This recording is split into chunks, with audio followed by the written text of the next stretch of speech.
Je pense que c'est vraiment important de remettre ce métier de l'avant pour plus intéresser les jeunes à ça. Je fais partie de la relève en ce moment, donc je veux pouvoir aider à remettre sur pied notre patrimoine bâti, mais je veux faire aussi partie des personnes qui vont aider à réinstaurer vraiment la forge au sein de notre société. Je m'appelle Jérémy Corriveau, j'ai 20 ans, je suis forgeron formateur et je m'occupe de l'entretien général des Forges de Montréal. Puis je fais ça depuis fin août 2020. Je suis forgeron formateur, donc aux semaines ou 2 semaines, je vais donner des formations d'introduction à la forge traditionnelle.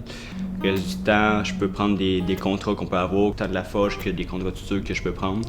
Donc le reste du temps, c'est entretien de l'atelier. Donc je peux faire des commandes de matériel si il manque des choses, réparer des outils, faire des améliorations et travailler sur ce qu'il y a à faire dans le bâtiment. Comme en ce moment, on est en train de travailler dans la 3e section du bâtiment pour pouvoir développer un autre atelier de forge. Donc je fais un petit peu de maçonnerie, je fais énormément de métallerie, on rachète des nouvelles machines, on les remet à neuf, etc.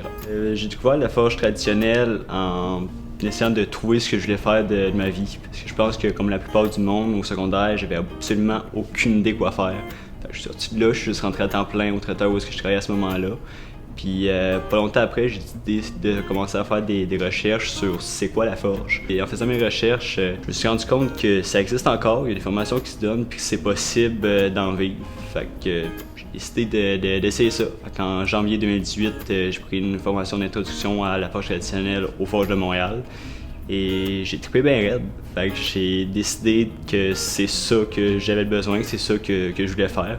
Puis j'ai décidé de retourner à l'école pour faire un DEP comme soudeur-monteur en me disant que ça peut être un bon plan B si jamais ça fonctionne pas comme que je veux. Puis si ça fonctionne comme je veux, ben c'est juste très pratique pour souder correctement, même si c'est réellement la forge qui m'intéresse. Puis après ça, je voulais continuer à venir ici pour louer l'atelier, mais avec les horaires que j'avais à ce moment-là, ça donnait juste pas. Donc j'ai trouvé un autre atelier qui se situait à Quelque-Seul-la-Vallée, qu'on était quand même assez bien équipé pour pouvoir faire de la forge. J'étais resté là, puis je finissais de travailler, je m'en allais là, puis quand j'étais retourné à l'école, ben j'allais à l'école, j'allais travailler, puis j'allais forger quand même.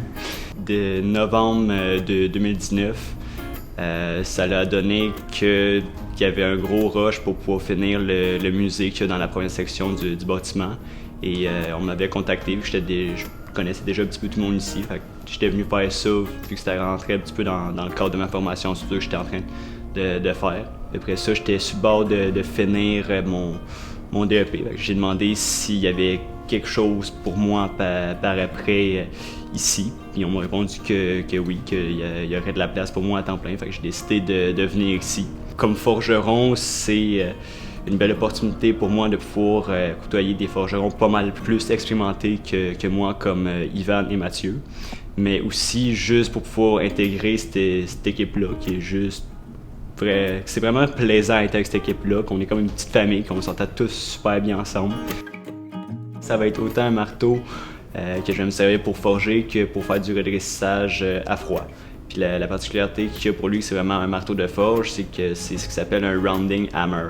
Donc j'ai une face qui est bombée quand j'ai des étirés à faire ou des formes avec une courbe dedans, ou de l'autre côté, ma face est complètement plane quand je veux vraiment faire de la finition avec puis du redressage. Donc pour faire un marteau, en premier, il faut que je décide ça va être quoi son utilité. Parce que dépendamment c'est à quoi il va servir, je dois choisir un type d'acier en conséquence de.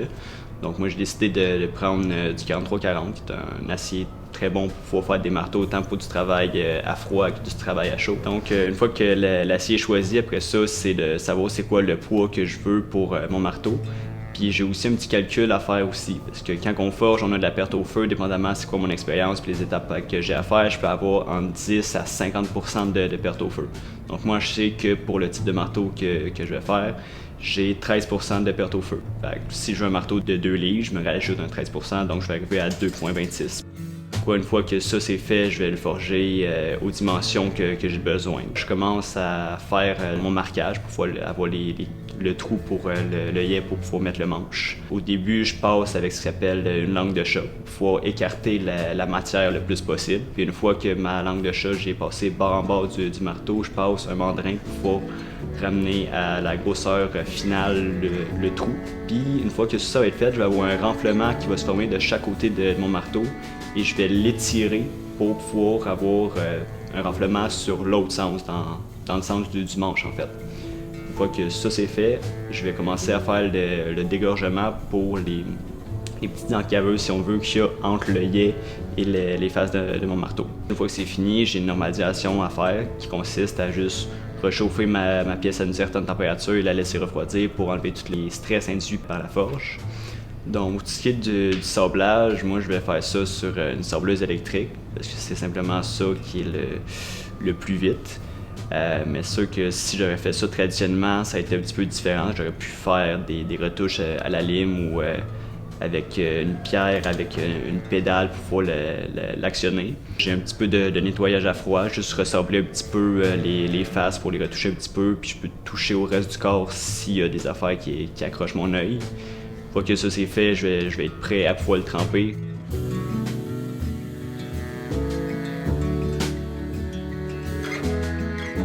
Faire le revenu et pouvoir faire le manche.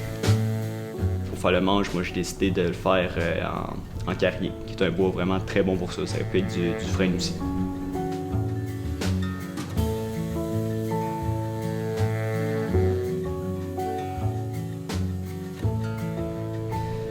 Moi je pense que la forge, c'était important autrefois dans notre société et ça devrait le redevenir. Parce qu'en ce moment, comment on s'enligne dans la société, on veut toujours aller de plus en plus vite, puis on priorise la quantité à la qualité. Puis ça, c'est un énorme problème. Puis moi, je pense que la forge a tout intérêt à revenir en place pour pouvoir remédier à ça. Le seul problème qu'on a au Québec puis même au Canada, c'est qu'il n'y a pas de formation professionnelle comme des DEP, pour l'instant du moins, qui sont en place. L'autre point aussi, c'est notre patrimoine bâti. En ce moment, c'est un gros problème, entre autres au Québec, mais sûrement ailleurs aussi. Il n'y a pas de relève pour pouvoir faire ça, fait qu'on fait juste laisser dépérir nos bâtiments, puis il n'y a personne qui sont aptes pour les restaurer comme ils devraient l'être. Je fais partie de la relève en ce moment, donc je veux pouvoir aider à remettre sur pied notre patrimoine bâti, mais je veux faire aussi partie des personnes qui vont aider à réinstaurer vraiment la forge au sein de notre société et de pouvoir enseigner à la relève, aux prochaines relèves, pour vraiment avoir des formations complètes puis avoir des personnes qui vont pouvoir reprendre par après. En ce moment, c'est avec les problèmes environnementaux qu'on a, je pense que la forge, ça peut être une des solutions à ça. Il y en a qui vont juste voir le fait « Ouais, mais tu forges au charbon, ça c'est ultra polluant. » Oui, mais moi, quand je fais un outil, je vais utiliser une quantité minime de charbon pour un outil qui va durer peut-être 200, 300 ans. Je pense que c'est vraiment important de remettre cette méthode de l'avant pour plus intéresser les jeunes à ça. Moi, quand je suis sorti de l'école, j'avais absolument aucune idée quoi faire, puis j'avais eu plusieurs idées, mais il manquait toujours un petit quelque chose, puis je savais pas trop c'était quoi. Puis la forge, c'est quelque chose qui m'avait déjà intéressé, mais que je m'étais juste dit, bah, ça n'existe plus, c'est un métier obsolète qui n'existe plus.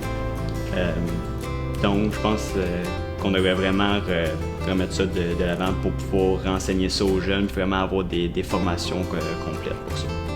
Ce métier-là m'amène quand même beaucoup de choses.